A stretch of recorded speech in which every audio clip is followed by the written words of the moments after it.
Hi guys! Continue natin ulit ngayon yung lesson natin when it comes sa different fill-ins using basic beats. So okay, pupunta naman tayo ngayon sa one measure fill. Ito yung sinasabi ko na lahat ng parts ng drum set, snare drum, and then hanggang sa floor tom, we will apply it sa fill-ins.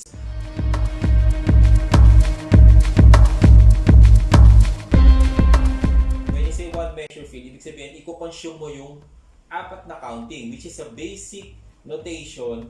Madalas ginagamit natin yung 4-4 counting, which is 1, 2, 3, 4. So, when you say one measure, that's one measure. 1, 2, 3, 4. Parang isipin mo, sa isang box, merong 1, 2, 3, 4 na counting. Pero dun sa mga beginners pa lang na hindi pa nagbabasa, don't worry guys, i-explain ko naman sa bawat isa paano magbasa ng notes sa mga next video natin. Pero for now, I want you to focus lang muna dun sa movement ko, piyahin nyo lang muna at dun sa counting para mas madali natin mag-gets kung ano yung gagawin natin ngayon. Okay, so sa one measure fill na to, gagawin natin yung pang third na basic beats na ginawa natin. Previous video about sa 3 basic fill-ins. Okay guys, so as I said kanina, so one measure fill. So 1, 2, 3, 4. So normally, sa setup ng drum set, makikita natin dalawa yung tom-toms dito. Okay? So merong small tom, tapos dito sa right side, nandito yung medium tom, and then saka floor tom. Okay guys, so may exemption dyan. Kasi sometimes, depende sa setup ng drummer, yung paglalagay ng mga tom-tom. So ako, mas sanay na ako ngayon ng setup na jazz kit. So I used to play kasi ng mga jazz music dati. So kaya sanay ako sa isang tom-toms lang. So pwede namang ilagay dito yung medium tom, pero for me, as a space saver din, para mas maluwag, ginagamit ko ay small tom, which is number 10. Ang size niya is 10 sa diameter, and then sa floor tom ko is I think this one is 13. Okay, yung size niya. So 13, so 10 and 13. Kasi depende kasi sa size ng drum set. So may mga drum set na mas malalaki, nag-i-start sa 12 yung diameter, and then 16 yung floor tom. Pero for now, I'm using 10 and 13 sa diameter. Okay, sa snare drum, normally itong one measure fill na to talaga, nag-i-start siya on the snare drum, and then pupunta sa small tom, pupunta sa medium tom, pupunta sa floor tom. So, wag muna natin gawin yan sa ngayon dahil because of yung setup natin nga kasi is iba. So, instead na iikot siya sa from snare drum, pupunta ng small tom agad, pupunta na medium tom, and then small tom. Ang gagawin natin muna is yung 2 counts, first 2 counts, we'll use snare drum. On the third count, we'll use the small tom. On the fourth count, we'll use the floor tom. It goes like this, guys. So, as I said, counting ng 4, one measure, 1, 2, 3, 4. It goes like this. 1, 2, 3, 4. Bam. One more time. 1, 2, 3, 4. Cymbals. Okay, actually, pwede rin naman natin gamitin na nandito yung 2 counts. Pero para as a beginner, mas madali, ilagay natin doon sa 4 para alam natin yung preparation papunta na sa cymbals. Okay, so also sabi ko rin kanina, i-apply natin yung pang third doon sa basic beats na ginawa natin. Okay, it goes like this, guys. We'll play it 3 times muna, and then on the 4th count, we'll do this. Okay, so I'll play the third beat 3 times. So I'll do it slowly para mas madali. 1, and 2, and 3, and 4 again. 1, and 2, and 3, and 4 again. 1, and 2, and 3, and 4, and. So that's 3 times, guys.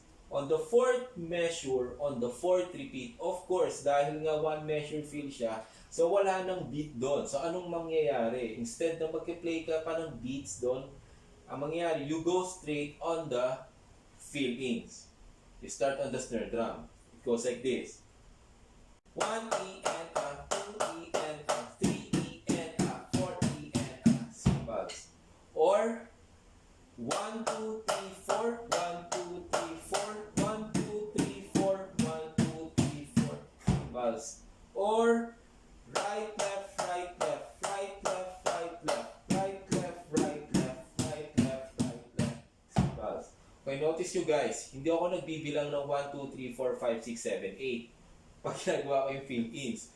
Ang reason nun kasi, para nakaset lang siya into group of 4 lagi. Kasi para mas madali mong makita kung nasa ang group ka na ng 16th note sa mga nagbabasa or doon sa mga hindi nagbabasa, alam natin kung pang ilang ulit na ng 1, 2, 3, 4 yung ginawa mo. Kasi madali naman siya intindihin. Kasi gagawin mo lang 2 times on the snare drum na 1, 2, 3, 4 and then 1 time na 1, 2, 3, 4 sa small tom and then 1 time na 1, 2, 3, 4 sa floor tom. Or right, left, right, left, right, left, right, left, right, left, right, left, right, left, right, left, cymbals. So guys, kanina, nung pinlay ko yung third beat, nag-stop ako. So ngayon guys, subukan naman natin ngayon i-play yung third beat na 3 times and then we'll go straight on the fill-ins na dire-diretso na hindi ako mag-stop. Okay? It goes like this. I'll count the repeat na lang muna para alam nyo kung nasa ang repeat na tayo. Kung ilang ulit na. Okay? 1, 2, 3, 4. 1, 2, 3. Okay? 1, 2, 3, 4. Cymbals. One more time. 1, 2. Okay, third repeat. 1 and 2 and 3 and 4 and 1, 2, 3, 4 cymbals. Okay guys, so gagawin natin slower, a little bit slower para dun sa mga nalito, dun sa nangyari kanina. One more time. 1, 2. I will count on the third measure. 1 and 2 and 3 and 4 and 1, 2, 3, 4, 1. Or 1, 2, 3, 4, 1, 2, 3, 4, 1, 2, 3, 4, 1, 2, 3, 4, bam. Okay guys, so ganun lang. So kopyahin lang muna natin to sa mga beginners. We can do mas slower pa. So up to this tempo sana as much as possible. So 1, 2. Okay, third repeat. 1 and 2 and 3 and 4 and 1, 2, 3, 4, 1, 2, 3, 4, 1, 2, 3, 4, 1, 2, 3, 4, bam. Or as I said kanina, we can do right, left, right, left, right, left, right, left, right, left, right, left, right, left, right, left. So again, hindi naman natin kailangang dire-diretsuhin agad yung beats and then you go straight sa fill-ins. Pwede mo muna gawin mo muna na 3 times yung beat and then stop and then play the fill-ins. So isa pang importante guys na ginagawa ko kanina is yung movement again. So nakita nyo kanina kung paano ko piniplay yung fill. As much as possible, I'm trying na i-level yung taas ng left hand dun sa right hand. So kung gaano kataas yung right hand ko, same sa left hand. Which is guys, ito ang magandang balita dito. Kung nahihirapan kayo apply ito, balikan mo yung first lesson natin. Kasi nandun yung technique nito kung paano natin mapapantay yung right sa left stroke. Kaya nga sabi ko, lahat ng basic foundation, lahat ng basic strokes, lahat ng basic beats, malaking effect niya dun sa mga susunod na lesson natin. Kasi lahat ng to, ito talaga yung pinaka-foundation na importante sa isang drummer na maintindihan niya muna to bago mag-move on, bago magbabilis sa tempo, or bago mag-move on dun sa mga complicated na beats.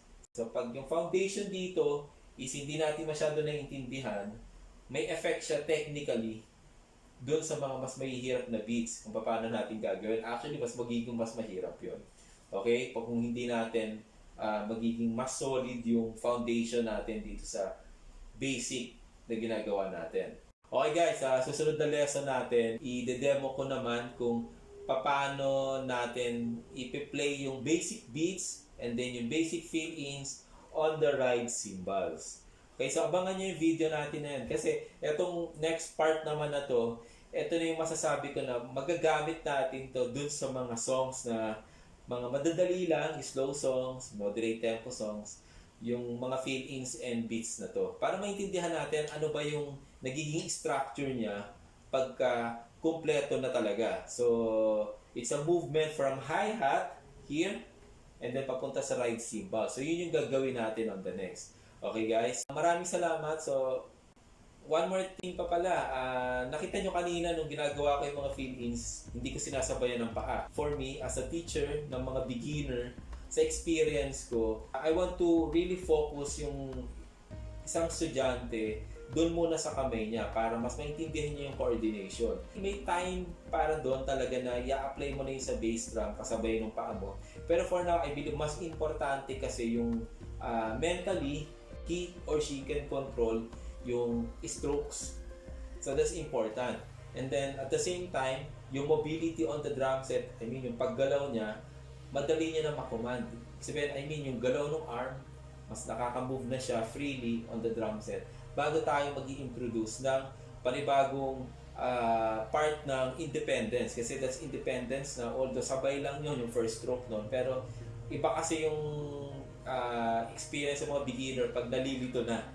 Okay, so para mas maging solid muna sa counting,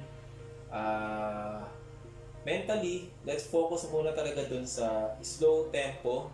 At the same time, we'll focus on the level ng stick. So importante yan para mas mapadali natin yung progress natin in the future. So sa may mga tanong, may mga comments kayo, may mga suggestions kayo na gusto nating aralin ng mga songs, feel free to comment below dun sa comment box, and don't forget to subscribe para ma-update kayo dun sa mga next video pa natin na gagawin. So keep on drumming guys, focus tayo lahat lagi sa pagpa-practice natin. Thank you.